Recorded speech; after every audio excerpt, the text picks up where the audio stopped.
what was the moment that you knew that this was what you wanted to do? Was it a movie? Was it an effects artist that you saw? What was the moment that you went, oh shit, that's I got to do that? I got into this because when I was a kid, I wanted to get into acting. And I was like 12, 13. took some basic drama classes at the local rec center, and then I went and boldly auditioned for some Alliance Theater productions and failed horribly at them. And was like, wow, this sucks. So, but our drama teacher showed us some basic makeup stuff, you know, paint a clown face and all that stuff, out of the kit stuff.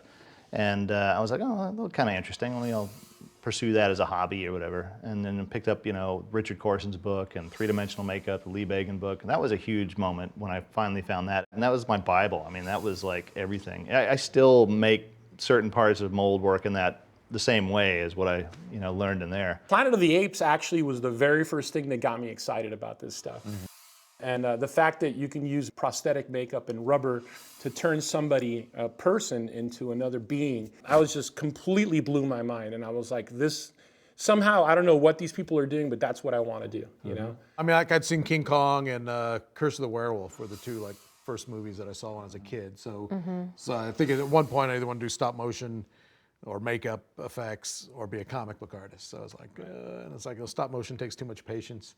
And I couldn't draw very well, so. And comic book art pays nothing. The reason I mentioned comic books, I was in a comic book club in Houston. No. Well, go figure, right? A friend there who, he actually made his own foam latex formula. Ooh, he was like a makeup, he was like the only first guy I met that knew anything about makeup, even though it was just like taking, you know, face cast with hydrocal or pottery plaster and like, you know. Always a good plan. Yeah. Always good. But he actually very warm. made up his own foam latex formula. He was like, hey, he put soap and sulfur and whatever, and it actually worked. Just kept, you know, doing it as a hobby, and then finally started working on stuff in Texas, just, you know, little local things. Like my first time on set was a pretty defining moment. I was working on this film called The Heavenly Kid.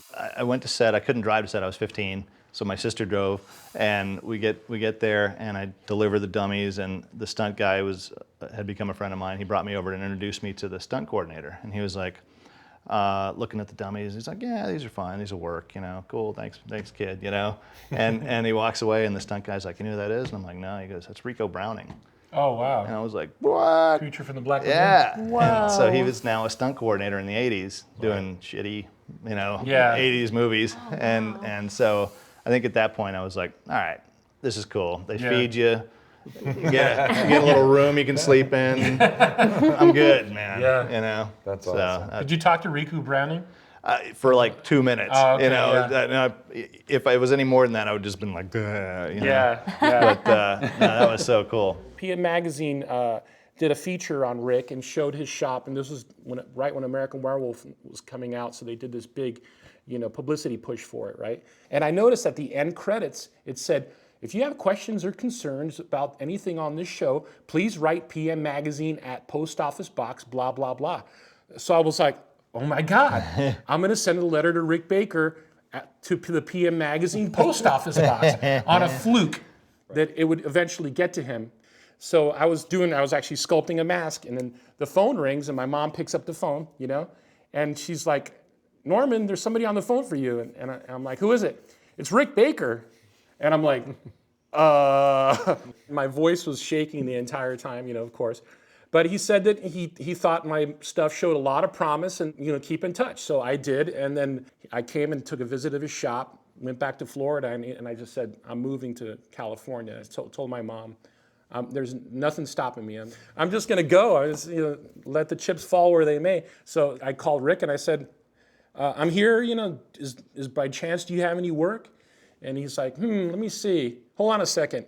And he puts the phone down. He puts his cousin on, who was running the shop at the time, this guy named Larry. Larry. And Larry gets on the phone. Can you start on Monday? I'm like, yeah. You know, and so I started on Monday on a movie called Rat Boy. Oh, yeah. And all I was doing was like, you know, punching whiskers and doing little miscellaneous stuff, but I was working for Rick Baker. That's amazing. You know? That's a great story. Yay. Eryn, go. What was the moment Well, like everybody, I think there were several things, but I'd been given those little grease pencil crayons with the gold foil, the little package. Yeah. Sure. And I just, just horrible. But I was just, because I was, inspired with the crayon things, and that happened. My mom, would like help me make my Halloween costumes, and then I was doing my own like werewolf costumes and doing all kinds of stuff. And she bought me how to make a monster book, maybe. yeah. And That's then I right. did all the makeups and everything. And I think it took until I saw American Werewolf in London, The Thing, and I had a Zira doll, so I was just totally taken with that. Like there was just all kinds of things all around the same time. But once I got into high school and saw those two movies, I was like, oh my God, that is just blowing my mind. But I didn't really know that you could like sculpt stuff. Like I didn't know anybody, like all you guys. I lived here, I'm from here.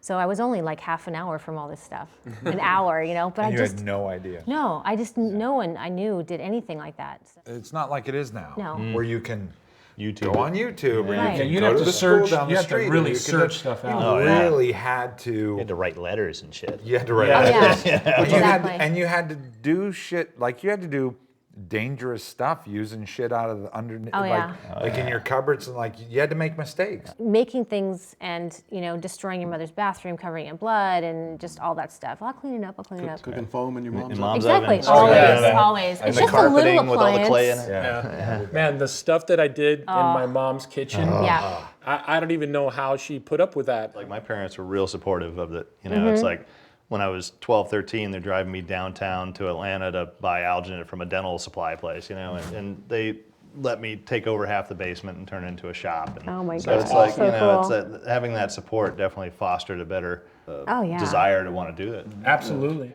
One, you can go to school and you can do all that stuff, and hopefully you have a good support system. But what do you do when you don't have that?